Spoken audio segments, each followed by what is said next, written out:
आप दिल्ली की एक कॉन्स्टिट्यूंसी में ठहर कर आप तेरा मेरा रिश्ता क्या का नारा लगाते हैं और आप उन्होंने अगर जय श्री राम का नारा लगाते हैं तो आपके दिल को तकलीफ होती है। बेवकूफ ना समझ वो लोग कहते हैं क्या भाई 2 सीटें लड़ाए ना, 2 सीटों से क्या होता। तो बताओ मुस्तफाबाद में और उकला में मीर जाफर और मीर सादिक की औलाद कौन है? असदुद्दीन अवैसी साहब जिसको जिताएंगे बोलते हैं उन्हें हार जाता, और जिसको हराएंगे बोलते हैं वो लोग जीत जाते। 2014 से लेकर जब से हिंदुस्तान में नरेंद्र मोदी की सरकार बनी है तब से लेकर आज तक असदुद्दीन अवैसी पे एक FIR नहीं होता, एक ED की इंक्वायरी नहीं होती। इलेक्शन में मुसलमानों के दरमियान में आके कहते हैं देवेंद्र फडणवीस तू कैसा पानी बंद करता हमारे महाराष्ट्र का। इलेक्शन में तो ऐसा गालियां दे रहे थे और शादी में देखो तो ठहर के दोनों हाथे खोले, एक बाहों में जो है इम्तियाज जलील घुस गए, दूसरे बाहों में वारिस पठान घुस गए। असदुद्दीन अवैसी साहब फिर के भारतीय जनता पार्टी को जिता रहे हैं। ये जिम्मेदारी कबूल करते हुए असदुद्दीन अवैसी साहब को बाहैसियती सदर कुल मजलिस इत्तेहादुल मुस्लिमीन उनको इस्तीफा देना चाहिए। मोहतरम हजरात, आज हम बात करेंगे दिल्ली इलेक्शंस के मुतालिक।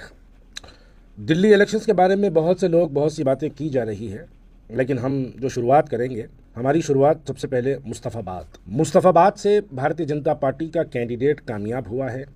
मैं याद दिलाना चाहता हूँ, मुस्तफाबाद आज से कुछ दिन पहले वहाँ की जो कॉन्स्टिट्यूंसी था उसका, मुस्तफाबाद जो कॉन्स्टिट्यूंसी है वहाँ के MLA हाजी यूनुस वहाँ के MLA थे, आम आदमी पार्टी के। किसी वजह से उनको टिकट नहीं दी गई तो कोई आदिल अहमद के नाम से किसी को टिकट दिया गया था, वो भी एक मुस्लिम था। भारतीय जनता पार्टी वहां पर 84,888 वोट्स हासिल करती है और आम आदमी पार्टी का मुस्लिम कैंडिडेट 65,511 वोट्स हासिल करता है। और वही कॉन्स्टिट्यूंसी में MIM का कैंडिडेट ताहिर हुसैन, जिनको 33,467 वोट्स जिनको हासिल हुए। दूसरी कॉन्स्टिट्यूंसी जहां पर हमारी हैदराबाद की MIM वहां पर इलेक्शन लड़ाई, वो उखला, वहाँ के भी सिटिंग MLA एक मुसलमान, किसी भी पार्टी के हो मुसलमान थे, वो वहाँ पर इलेक्शन कॉन्टेस्ट कर रहे थे। उखला और मुस्तफाबाद तो 2 ही सीटें लड़ाई है MIM, जहाँ पर 2 भी सिटिंग MLAs आम आदमी पार्टी के जो रहे, उन्हीं को हराने के लिए हैदराबाद से MIM वहाँ पर अपने 2 कैंडिडेट डालती है, जिसके अंदर एक कॉन्स्टिट्यूंसी में कामयाब हो गए मुस्तफाबाद में, दूसरी कॉन्स्टिट्यूंसी में नाकामयाब हुए। यहाँ पर MIM जीतना, MIM के कैंडिडेट को जितवाना, ये मकसद तो MIM की लीडरशिप का था ही नहीं।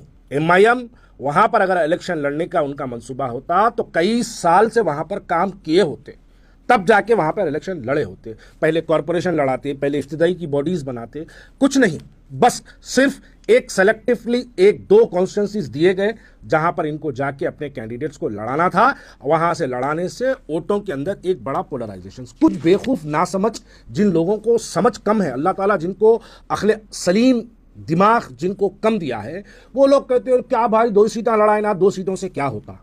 ये जो सवाल है, ये नादानी वाले छोटे बच्चे जिनके मुंह में दूध की शीशी होती, उन्होंने सवाल करना ये। मोदी कभी हैदराबाद को आके भड़काऊ भाषण दिया? योगी कभी हैदराबाद को आके भड़काऊ भाषण दिया? नहीं, उनके वहां के भड़काऊ भाषण आपकी क़यादत घर घर तक पहुंचाने का काम करती है। तो वैसे ही जैसे आपके बयानात, आप दिल्ली में बैठ के अगर बयान दे रहे हैं तो आपकी दिल्ली की तकरीर पूरा हिंदुस्तान सुन रहा, तो क्या दिल्ली ने सुनता? वो लोग तो इलेक्शन के मूवमेंट में है। चलिए, आपकी आदिलाबाद की तकरीर 2-4 हजार आदमी के दरमियान में दी गई थी, क्या वो आज 2-4 हजार आदमी वहीं पे सुन लिया, वहीं खत्म हो गई? आपकी वो तकरीर आज भी हिंदुओं के दिलों में मुसलमानों के लिए नफरत का काम कर रही है। और जब जब भारतीय जनता पार्टी कमजोर होती है तब तब आपकी वो 15 मिनट वाली तकरीर पूरे हिंदुस्तान के लोगों को सुनाई जाती है।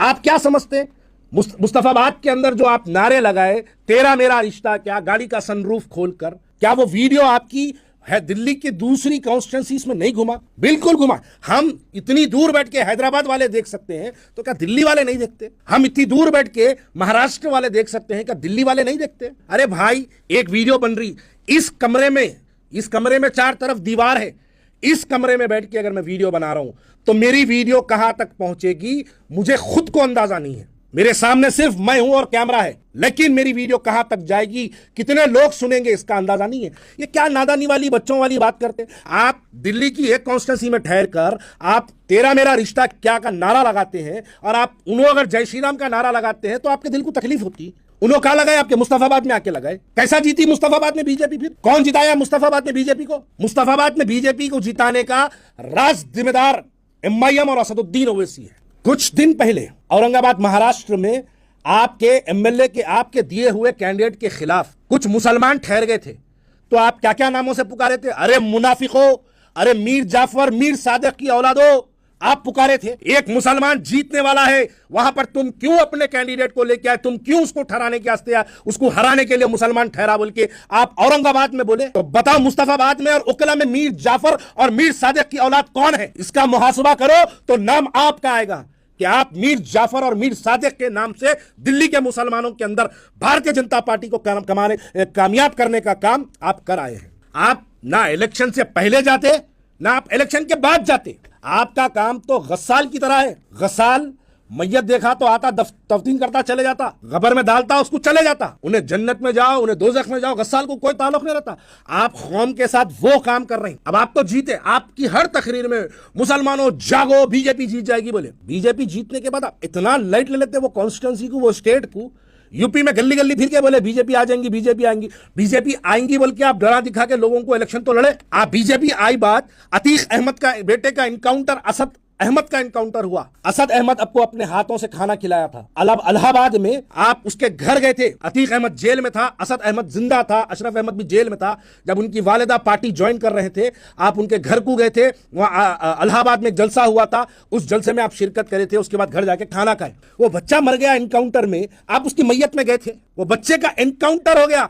उसकी मां, जो पार्टी आपकी ज्वाइन करी, उसकी मां अपने बेटे की मैयत में तक ना जा सकी। क्या आप जाके आपके पार्टी मेंबर जिसका बेटा एनकाउंटर में शहीद हो गया, उसको आप, उसके बेटे मैयत को आप, मैयत में मां को लेके जाने की कोई काम करे? चलो नहीं करे, कम से कम उसकी मां के साथ ठहरे आप। अरे आज दो बेचारे जेल में बंद है, शिफाउर रहमान, ताहिर हुसैन, आप उनको लाके इलेक्शन लड़ाए। हैदराबाद में अब्दुल खदीर से कभी मुलाकात करे, मौलाना नसीरुद्दीन साहब से कभी मुलाकात करे, आलेर एनकाउंटर में जो 5 बच्चे मारे गए, कभी उनके घर वालों से आप मुलाकात करें? क्या इनकी नमाज जनाजा में आप शिरकत करें?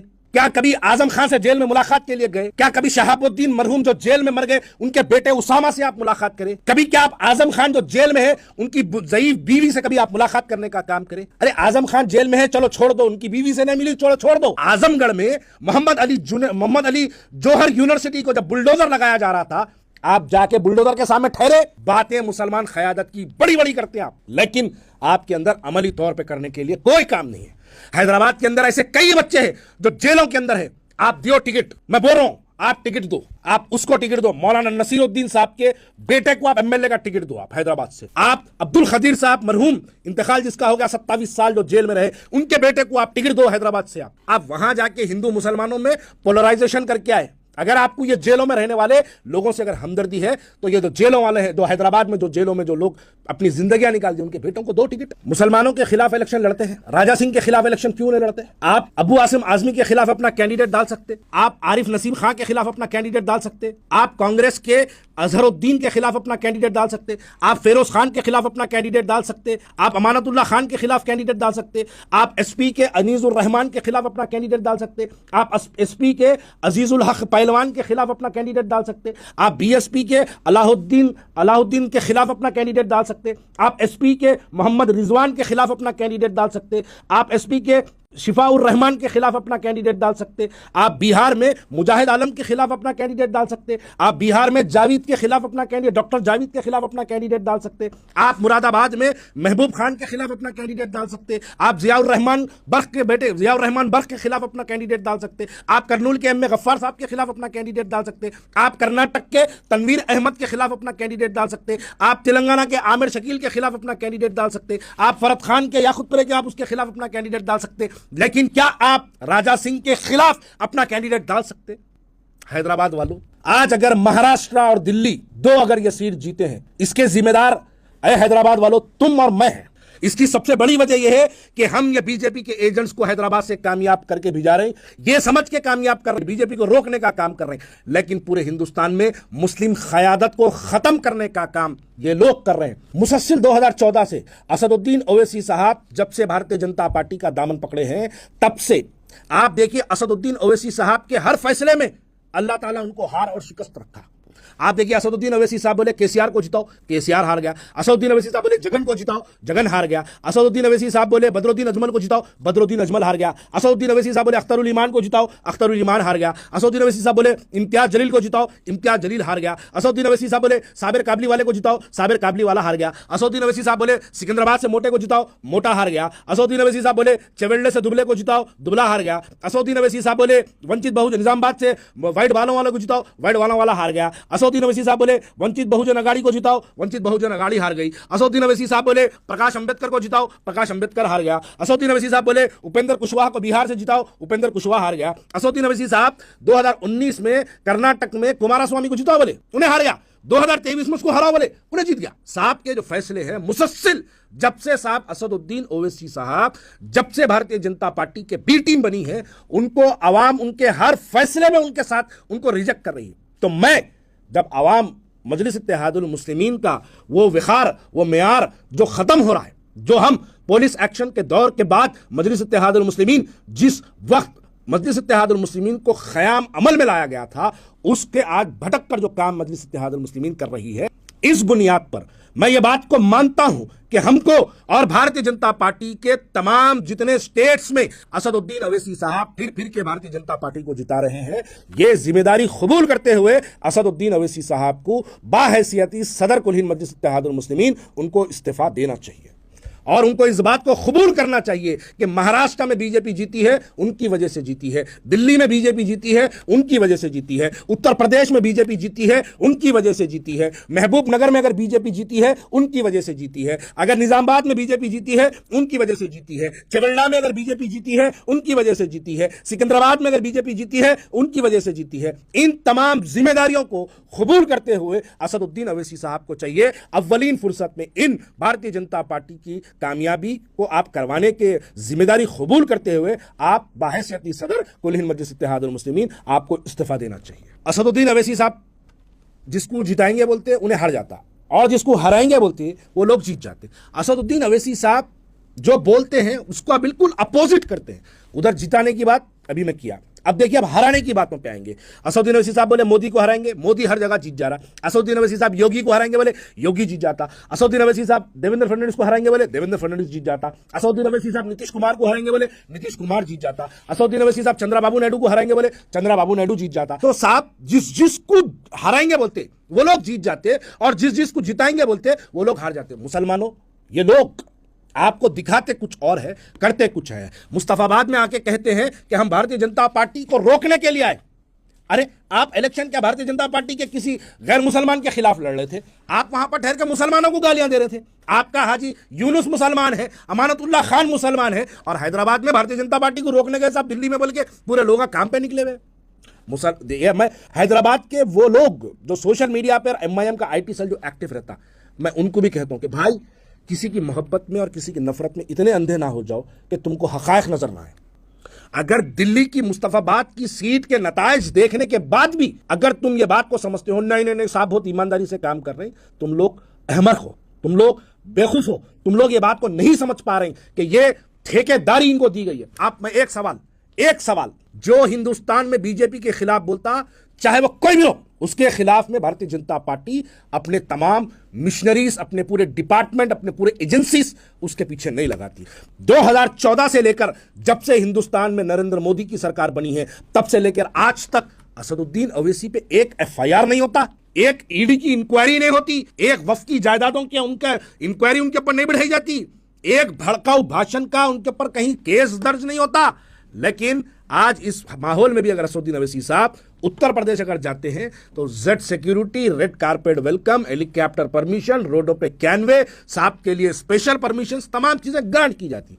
महाराष्ट्र में परसों मुंबई में MIM के एक MLA, एक्स MLA वारिस पठान, देखो नादान मुसलमानों, वो शादी की कुछ तस्वीर और वीडियोस आप लोगों के लिए एक मशाले राह और एक सबक है।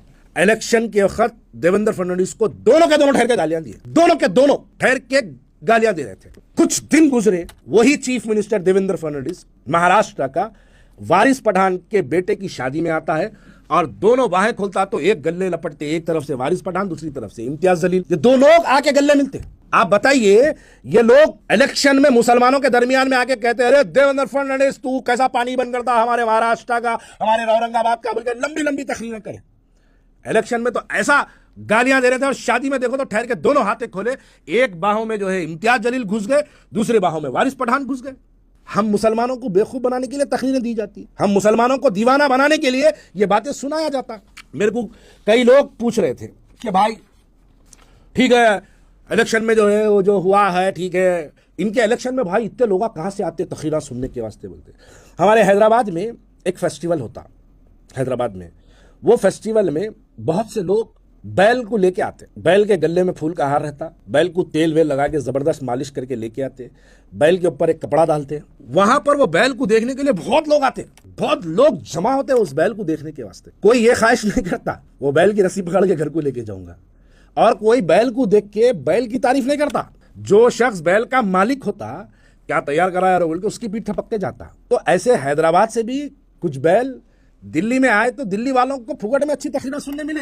वो गए जाके एक जना भो करके आया, एक जना बोला जाके वहां पर मैं हार गया लेकिन मैं दिलों में जीता हुआ हूं, आवाम में जीता हुआ हूं, बल्कि एक जना महाराष्ट्र से इम्तियाज जलील जाके जो है वहां पर अपनी तकरीर करके आया। एक हैदराबाद से नामपल्ली से एमएलए गया, जाके जाओ बेटे थोड़े दिन में कुछ फसादात होते दिल्ली में, जाओ देखता हूं, जाके जो यूं करके तकरीर करे ना, फसादों में भी जाके मजलूमों के साथ ठहर के यूं करना। इतने डंडे पड़ते तुम्हारे को, तुम्हारे जो है तुम्हारे कायद को मालूम है जहां फसादात होते वहां नहीं जाना है, बल्कि तुम्हारे कायद को ये अच्छे से मालूम है, और तुम्हारे कायद की तारीख है जहां फसाद होता वहां नहीं जाते। जहां बीजेपी जीत जाती है, मुसलमानों एमआईएम को कामयाब करो, कांग्रेस को कामयाब करो, बीआरएस को कामयाब करो, ये बार बार जो नारे लगाते रहे, उसी हल्के में अगर फसाद हो गया सांप फटक के नहीं देखते उस तरफ, ये सांप की तारीख है। तो अब दिल्ली वालों जो लोग आए थे तुम्हारे पास, जो मकसद से आए थे, वो मकसद में वो लोग कामयाब हो गए, वो लोग कामयाब होकर चले गए। मुस्तफाबाद बीजेपी जिताने में कामयाब हो गए, चले गए।